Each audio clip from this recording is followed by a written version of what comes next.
Donc je me présente, Jean-Luc. Je vais vous présenter un petit peu les ingrédients de la chose. Donc ça c'est un chalumeau, mais enfin on peut travailler aussi avec une lampe à souder. L'étain pour faire la soudure. Le décapant.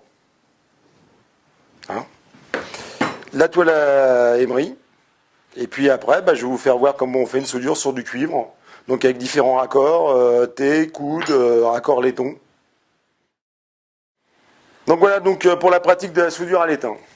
Donc on coupe un morceau de toile émery. Hein. Voilà. Ce qu'il faut absolument dans la soudure à l'étain, c'est bien nettoyer ces pièces. Hein. C'est le 100% de la soudure, hein, parce qu'au niveau technique, c'est pas très dur. Je pense que c'est à la portée de tout le monde. Donc il faut bien nettoyer la partie mâle du tube, donc la partie extérieure. Nettoyer la partie... Excusez-moi, je ne vous regarde pas, mais bon. Nettoyer la partie intérieure du raccord. En faisant comme ça. Là, c'est un peu gros. Voilà. Pendant qu'on y est, on va faire les trois. Ça, c'est très important. Hein. Le nettoyage, c'est on va dire 70% de la soudure. Hein. Donc, à la suite de quoi, voilà, on va mettre un tube dans l'établi ou dans les colliers, suivant le support qu'on a en face de nous. On prépare pour l'instant.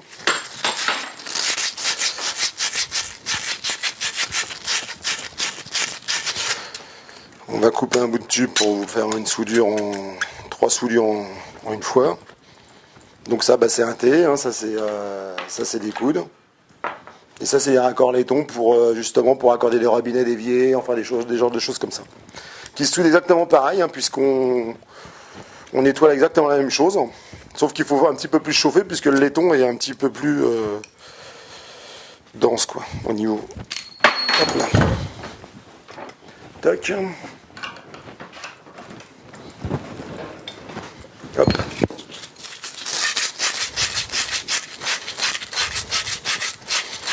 Alors toujours le nettoyage très important. Pas mettre de trait de crayon par exemple comme ça. Voir sinon il faut nettoyer, sinon ça c'est une fuite. Qu'est-ce qu'on peut dire encore? Pratiquement on n'a rien à dire. Voilà. Donc là à partir de là, on met le produit sur le raccord.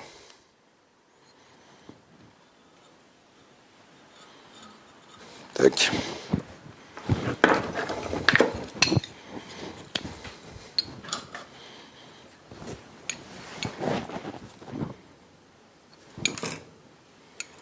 Voilà. Tac. À la suite de quoi on va faire un enchaînement avec un raccord en laiton pour vous faire voir comment pratiquer la soudure sur un raccord en laiton, mais c'est exactement la même chose que sur on nettoie, pareil. Hein.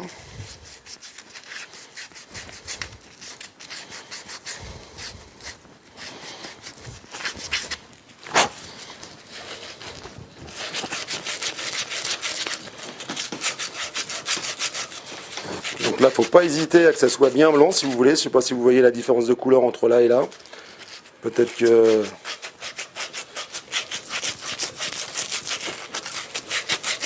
Voilà. Là, on va y en mettre un petit peu parce que là, il n'y a pas assez.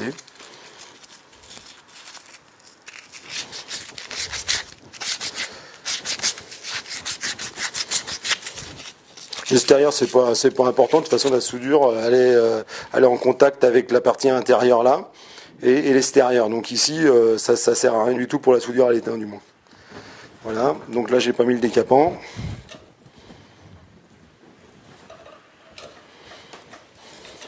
Voilà. Et voilà. Donc maintenant, on va passer à la partie soudure. Donc c'est un chalumeau comme celui-là, hein, ça c'est plus professionnel parce qu'on peut aussi faire de la abrasure capillaire, c'est-à-dire avec une plus haute température. Là c'est basse température. Donc on va allumer le chalumeau, mais on peut le faire aussi avec une lampe à souder. Hein,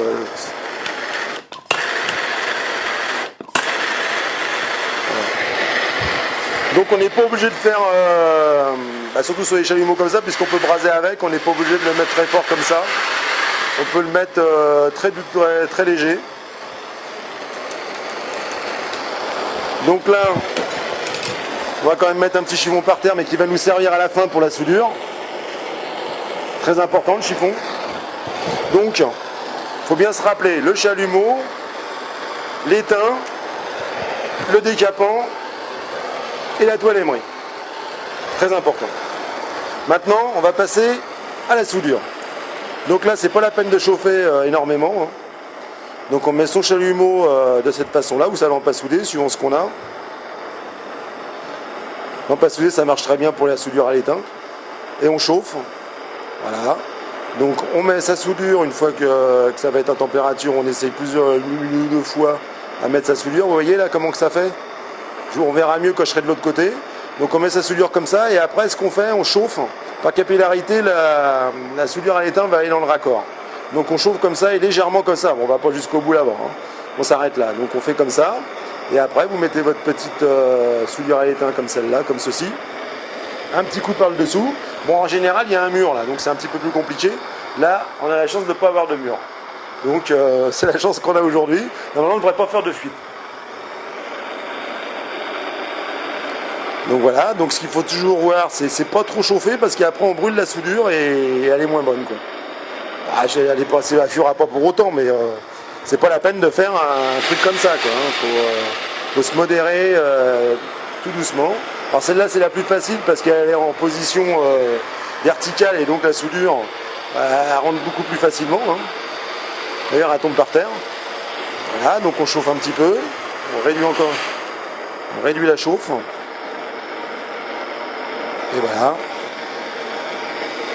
Voilà, hop, un petit coup comme ça pour envoyer la soudure vers l'intérieur du tube.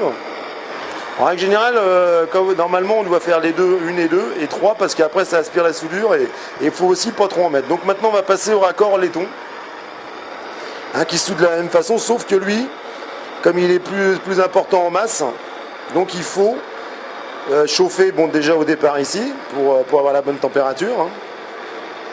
Voilà, donc on met, là on voit que là on est en température, on n'est même pas obligé de laisser le chalumeau, hein. Donc on met la soudure comme ça, et à la limite, bon, quand on peut, là c'est formidable, on fait comme ça, donc là on est sûr que la soudure va être aspirée, mais sinon, la deuxième solution, quand on peut pas, on chauffe comme ça, il faut bien chauffer le raccord, parce qu'ici c'est énorme la chauffe qu'il faut y mettre, pour que la soudure rentre bien à l'intérieur du raccord, et puis bon, bah, un petit coup comme ça. Alors c'est là que le chiffon va rentrer en vigueur. On va pas le faire sur ce raccord là parce que sinon il va sortir avec la chaleur. On va le faire sur cela. Ça c'est pour la finition de la soudure, mais à la limite on n'est pas obligé de le faire, hein. Ça c'est pas une obligation, hein. C'est pour juste l'esthétique et puis bon, voilà. Donc là on passe un petit coup de chiffon comme ça. Bon, c'est tombé un peu par terre, excusez-moi. Voilà. Hop. Voilà. Tac. C'est la finition de la soudure, hein, en réalité ça sert pas à grand chose, c'est juste pour l'aspect, que ça fasse joli, quoi. Voilà.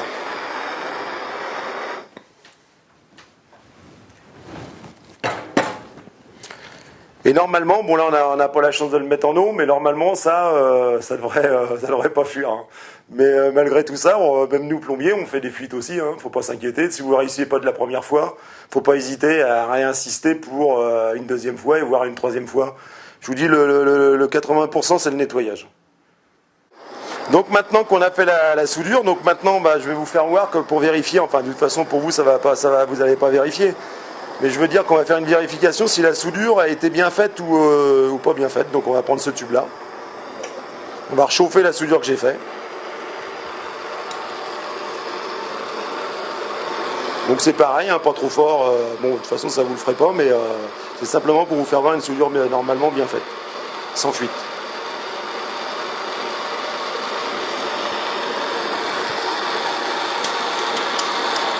Ou si vous faites une erreur, bah, ça peut aussi vous amener à... Et logiquement, quand la soudure est bien faite, bah, voilà, on peut voir que tout le tour de la soudure, il y a de l'étain, quoi. On peut tourner le tube dans tout le tour. Et une soudure mal faite, eh bien, ça voudrait dire que à ce niveau de la soudure, il faut faire attention, c'est très chaud quand même. C'est environ à 300 ou 400 degrés environ.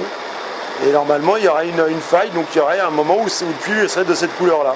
Ça ferait comme un coup de crayon. Alors, comme je vous ai dit tout à l'heure, surtout, ce qu'il faut faire attention, c'est ce crayon. Il est très bien pour marquer, pour faire des repères, mais si vous faites par exemple un coup de crayon sur le tube comme ça, c'est du carbone. Et le carbone, eh bien, il brûle pas à la chaleur, donc il faut absolument prendre ce produit et vraiment le frotter, que le cuivre il soit bien blanc. Voilà. Et je me répète, donc attention, la soudure à l'étain, c'est le nettoyage. Une fois que le nettoyage est bien fait, c'est comme une femme de ménage. Il ne faut pas hésiter à aller dans les coins. Et une fois que le travail a été bien fait, eh bien, votre soudure est parfaite. Même pour une personne qui n'a jamais soudé, je vous dis, ça devrait fonctionner normalement. Si vous suivez bien mes conseils. Eh bien, à bientôt et à bientôt. Voilà.